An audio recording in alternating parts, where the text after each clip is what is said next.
Hello, everyone, and welcome to another live chat with Doing Diabetes Your Way.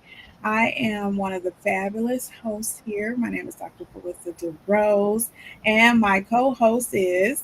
Mila Clark, and I am not a doctor, but I just earned my Master's of Science in Nutrition. Graduation is this week. We're so excited. Oh, yes. And our special guest is Dr. Dabika Bennett. She is a licensed psychologist and consultant with advanced degrees in counseling, psychology, family therapy, and business strategy. We are so excited to have her on today with our discussion. This is the month of July, and the month of July is Minority Mental Health Month. So, we're just going to take time out to talk about where we are with mental health and our conditions and learn from an expert. So, we are so glad to have you with us. I'm happy to be here. Thank you guys for having me. Okay. So, starting off, if you could just share with us some like overall view of what this month means. Like, how important is it to have a minority mental health month? Yeah, so Minority Mental Health Month is important for a multitude of reasons. When we think about even in the psychology field or medical field, a lot of the research, a lot of the studies have been conducted on non-BIPOC individuals. And so having a month dedicated to acknowledging the intersectionality of culture, identity, mental wellness is super important because, you know, the BIPOC communities, mental health struggles don't exist in a vacuum, and so a lot of the things that many people who are Black, Indigenous, person of color, whether they're Hispanic, Asian, so forth, a lot of the experiences they have is shaped by lived experiences, by whether it's socioeconomic barriers, historical marginalization, racial trauma, and so forth. And all of that plays a part in the type of care that they receive, the type of care, or whether or not they seek care, and their trust in mental health and so forth. So this month is like a call to action to not only raise awareness, but also push for culturally affirming care, better access, more inclusive mental health systems and so forth. So minority mental health to me is super important because it takes the time to acknowledge that everyone is not the same. We all have our unique experiences, therefore the type of care that we need is very unique, and that we should actually make sure we pay attention to the specific needs of each individual and not take a study that often done on a lot, say in psychology, a lot of the studies have been done primarily on white men. And so excluding women, it excludes someone like myself who's Black. And then they'll take that theory or that strategy and apply it to everyone, when in reality it may not be as effective because how different we all are. Mm. Yeah, absolutely. And I know, in my experience, my own personal experience in my family, mental health was something that we did not talk about. It was like if you talked about feeling anxiety, depression. I remember I told my parents when I was in high school, which I was probably being dramatic, but I was like, I think I need therapy. I feel depressed. And they were like, girl, go outside. Like, just go play. And there was kind of that dismissal. And so even throughout like my 20s and early 30s, I always thought like, well, I'm not in a position to need mental health care. It's not that bad for me. And so like, I wonder how you start that conversation when there's already a bit of a stigma around seeking care for your mental health. Yeah, I think it's just normalizing the conversation. So oftentimes when I have a client who comes from a family, a culture that minimizes the benefits of mental health, I tend to kind of meet them where they are, right? And try to understand their understanding and their perspective on it. And so my goal is to build rapport. So it's not really to jump straight in and let me fix you, let me figure out what your problem is. It's really about building rapport, getting to know that person, I'm getting to know me, trusting what mental health, the process of therapy is all about. And then from there, after we establish a dialogue and also educating them, because I think oftentimes some people don't know what that process is. It's We're so used to the medical model that this idea of I go in and someone fixes me and it's fixed within a month or a couple of sessions. And that, makes sense when you go to a doctor for a broken leg, they give you a cast, right? But that concept doesn't necessarily work in the mental health psychology realm. So oftentimes explaining what that process is like, and how long do typically this thing last, and that there's some variations for this, and that if you've been dealing with this problem for, say, half your life, there's a probability it's not going to get fixed within 2 to 3 months, right? And so normalizing it, educating them, building rapport, all of those is like the beginning steps before we kind of fully dive Hmm. I want to say this in just comparing, say, Mila's experience of not talking about mental health to what I experienced growing up in my particular community and family. It was more like only the major in. mental health issues got talked about. So we all knew there were certain people that were touched. That's how we we described it. Oh, they touched, or they special, or you got to watch out for that one. Like it Mm, wasn't some kind of like clear diagnosis, mm, but you just knew like, okay, some ain't quite right with them, but you don't know what it is. And so for me, it meant just kind of growing up that like there were obvious mental health issues, and those were the ones that got attention. And then when I went to college and I learned about the mental health services there, they were like, oh, just come in. We help you manage stress. And I'm like, oh, really? Oh, we'll help you organize your life so that reduces your anxiety. Like, really? Like those were things that were just not on the radar because it did it didn't come across as somebody who, was touched. yeah. Um, That was my similar experience. I think for me, I come from an Afro Caribbean background, specifically Jamaican background, and whether you were touched, like special or not, there wasn't a discussion around we should get this person support or some mental health help in any way, shape, or form. It was more so isolating that person, and so it was like we used to say this phrase like this person's mad, like that means crazy.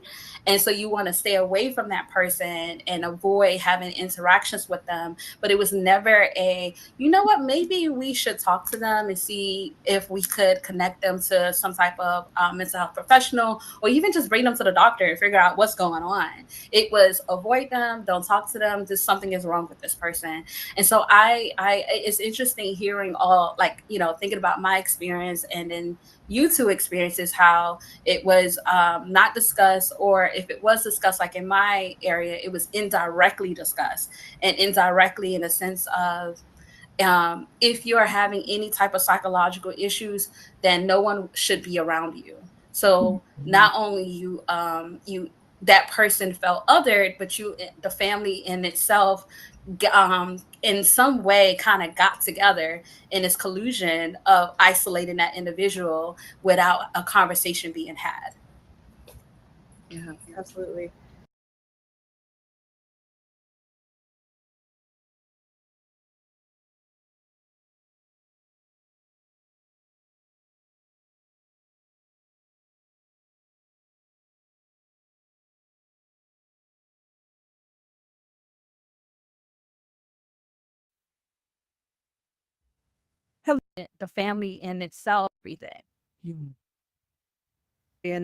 one of the things that I also think about too in terms of mental health care is kind of like building that resilience over time, because you come in a really vulnerable place and you're trying your best to be honest and really get the tools that you need to like be able to, I don't know, just like live life and know that like, okay, I have these supports I can come to grab on.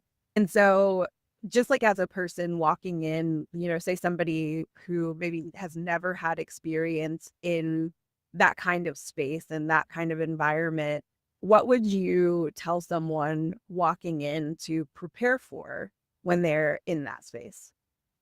So, if I'm understanding your question correctly, is that someone entering therapy for the first time, what advice to give them? Yeah. So, typically, what I would say is think of it like talking to a friend. I know this therapist is not your friend, right? But think of it like talking to a friend or even going on a date. I always tell people, you date your therapist, you're not marrying them. So you go in with the mindset that if this doesn't work for me, I can move on to the next person. I can keep going. I don't necessarily have to stick with whomever the first person is, because not everybody is going to be that friend. Or if you religious, not every church that you go to is going to be the church for you. So look at it in the sense of date your church or date your therapist or date, and not marry. So that's step number one. Secondly, in that session, you want to ask yourself, okay, how do I, as I'm talking to this person, check in with yourself periodically? How do I feel when I speak to this person about whatever the presenting concern, whatever it is that you're talking about? Do I feel anxious? I feel judged? Do I feel whatever the adjective is? But if you're feeling okay, okay, good. But if you're not, take note of that. What about that? What is triggering or sparking that emotion that you are experiencing? And the other part to that too, you want to ask yourself, when I'm sharing parts of my life and I'm being vulnerable or whatever the case may be, how is this person responding to me? Is the response that I'm receiving, does it align with what something that I want, or is it kind of pushing me away and not making me feel closer to this person? So the big part of the first session is really about really assessing, how do I feel? Is this person can make me feel safe? Does this person make me feel comfortable just being in the same room with them and just bearing all? And just periodically checking in with yourself. And also come in with a list of questions, whatever those questions are. Do you have an expertise? And say if your presenting concern is anxiety, right? Have they worked with someone who's anxious? And specifically around your type of anxiety, because not everyone, just because you are a specialist in anxiety doesn't mean you're a specialist in all types of anxiety, right? And so you want to make sure that that person have a better understanding of you. And then lastly, if your culture is super important, you want to also check in with that. Because I know through my experience, I have worked with therapists in the past who they have tons of blind spots. And when it comes to working with someone with my various identity, and there is this sense of, oh, I get you, because all Black people are this, or all whatever, or my other Black client is not like this. And in reality, I'm just like, that is so not true. I think the biggest thing is checking in with yourself, knowing that you're dating and not marrying a therapist, assessing how you feel, how that person responds to you, and asking yourself, is this someone responding to you in a way that makes you feel safe? Now, I'd like to transition a little bit and bring in diabetes, because one, that's what we do here at Doing Diabetes Your Way. And two, within the past 6 months, I had the wonderful privilege of getting care for my mental health, but from a therapist that focused on diabetes. And so each of the sessions, that was the topic. Because the thing about diabetes is it just permeates every aspect of your life. When it came to my maternal health, right? Diabetes impacted that. When it comes to exercising every day, I think about where my diabetes is. Definitely food. Like it just is the omnipresent thing in my life. And so having someone to talk about that with helped me out so much, because I didn't have to have it separated. And I'm just wondering, from your perspective, in the psychology, mental health area, how prevalent is that to have, say, care for your mental health around chronic condition? It is super important because when we think about the mind body connection, right, it all plays a part. Like you can't separate, one from the other, right? So, if my body is experiencing different types of pain, there's a probability it may cause anxiety for me.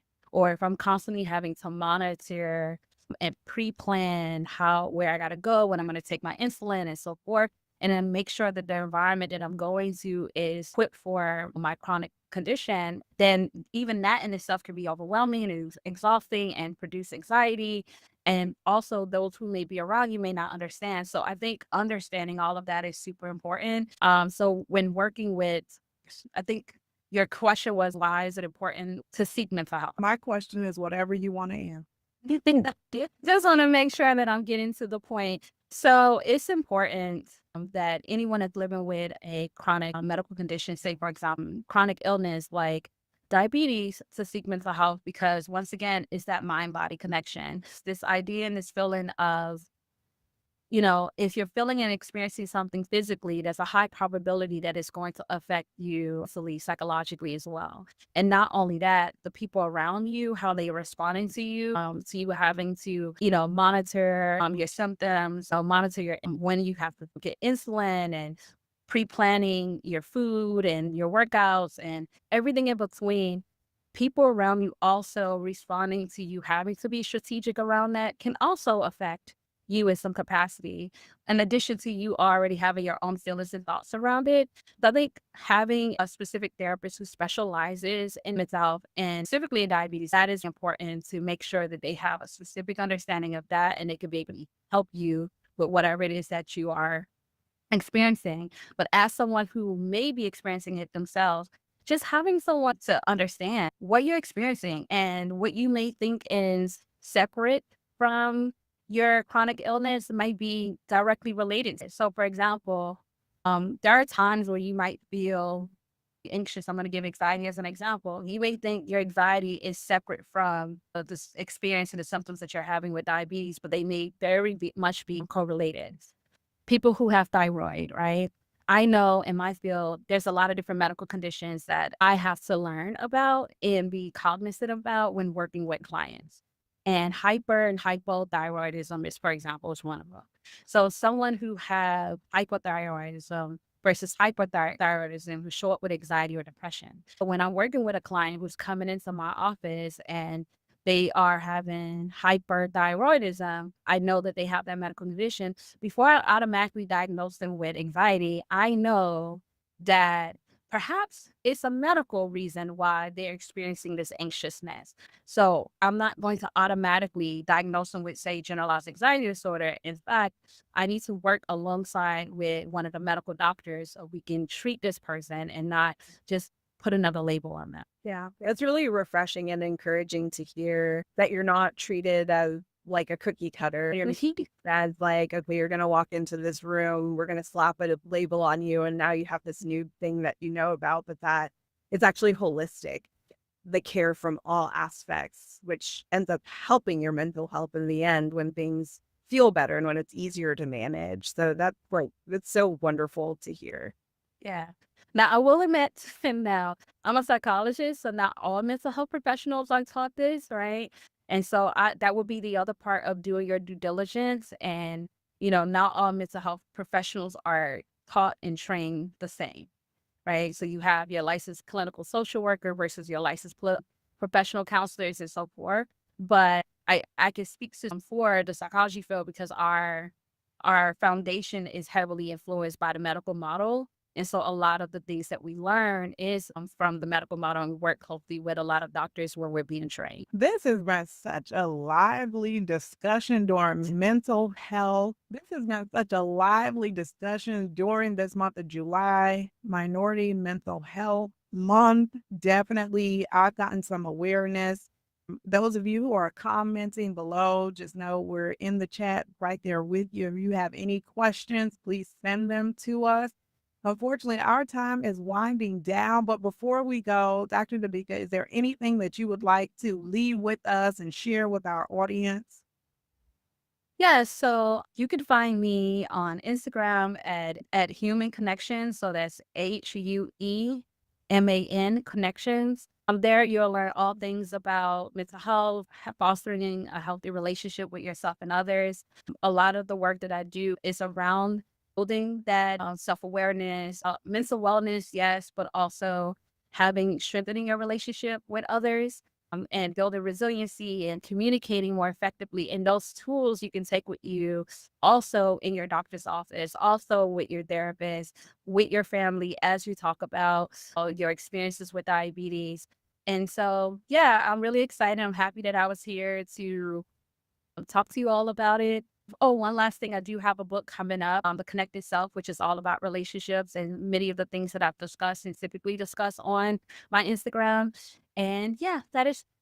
Ooh, we're gonna have to bring you back to talk about relationships and diabetes because I think both Felicity and I have a lot of thoughts about that. Say, well, have me anytime. Always down to come back again. This was fun. All right. Well, thank you so much for coming in on our live at Doing Diabetes Your Way. For everyone else, remember to come on back and see us again. And we wish you a great day. Hey, take care.